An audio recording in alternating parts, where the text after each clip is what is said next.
السلام علیکم ورحمۃ اللہ وبرکاتہ۔ محترم ناظرین،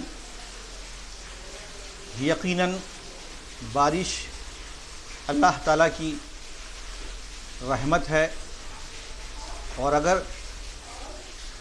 یہ ضرورت سے زیادہ ہو جائے تو انسانوں کے لیے آفت بھی ہے اور مصیبت بھی ہے۔ اس سلسلے میں اللہ کے رسول صلی اللہ علیہ وسلم کی تعلیمات ہمیں یہ بتاتی ہیں کہ جب بارش کی ضرورت ہو، بارش طلب کرنے کے لیے ہمیں کون سی دعا کرنی چاہیے۔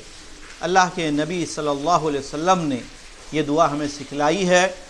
اللہم اسقنا غیثا مغیثا مریعا مریعا نافعا غیر ضار عاجلا غیر آجل۔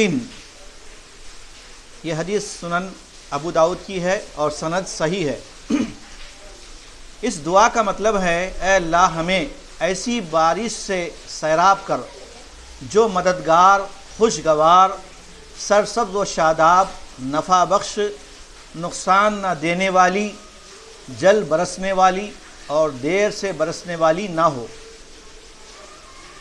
دیکھیے، اس دعا میں نبی صلی اللہ علیہ وسلم نے ہمیں دعا کا ادب سکھایا، بارش طلب کرنے کا طریقہ بتایا، کیونکہ بارش کا دینا بھی اللہ تعالیٰ کی قدرت ہے۔ ایک اور دعا ہے، مختصر ہے، اس دعا کو بھی آپ یاد کر لیجئے، چونکہ بارش کا سیزن ہے، پورے شہر میں بلکہ پورے تلنگانہ میں بارش ہو رہی ہے، اور حکومت نے باضابطہ ریڈ الرٹ بھی کر دیا ہے۔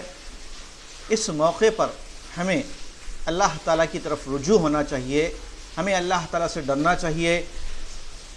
اللہ کے نبی صلی اللہ علیہ وسلم جب بادل گرجتے اور بادل چھا جاتے تو آپ ڈرتے تھے اور اللہ تعالیٰ سے دعا کرتے تھے۔ ام المومنین حضرت عائشہ صدیقہ رضی اللہ عنہا نے آپ سے پوچھا اور کہا کہ جب بارش ہوتی ہے تو لوگ خوش ہوتے ہیں، لیکن آپ غمگین ہوتے ہیں اور آپ جو ہے پریشان ہو جاتے ہیں، آخر وجہ کیا ہے؟ تو اللہ کے نبی صلی اللہ علیہ وسلم فرماتے ہیں، اے عائشہ، یقیناً بارش اللہ کی رحمت ہے، لیکن پتہ نہیں کہ اس بارش میں اللہ کا عذاب بھی ہو سکتا ہے، جیسا کہ سابقہ قوموں پر آیا تھا۔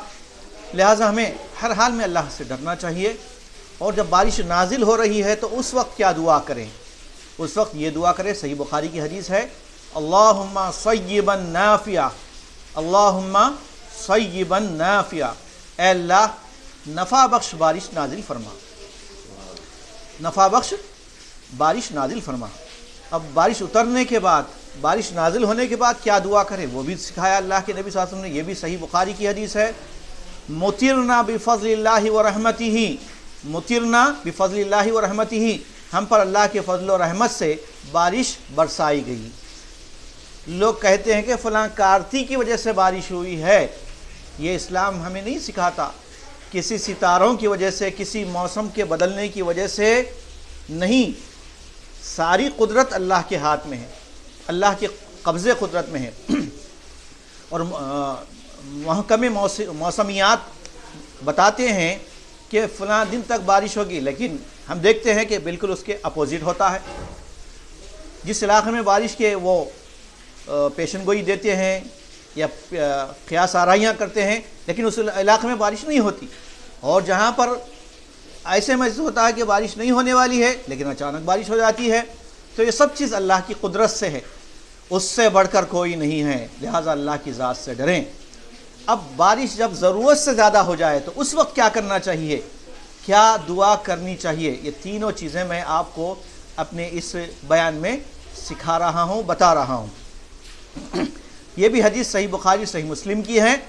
اللہ کے نبی صلی اللہ علیہ وسلم اس وقت یہ دعا کرتے تھے جب ضرورت سے زیادہ بارش ہو جائے، ضرورت سے زیادہ بارش ہو جائے اور اس بارش سے لوگوں کو نقصان ہو، کھیتیاں اجڑ جائیں اور بستیوں کے اندر تباہی آ جائے، تو ایسے موقع پر یہ دعا کثرت سے کرنی چاہیے۔ اللہم حوالینا ولا علینا، اللہم حوالینا ولا علینا، اللہم علی الاکام والضراب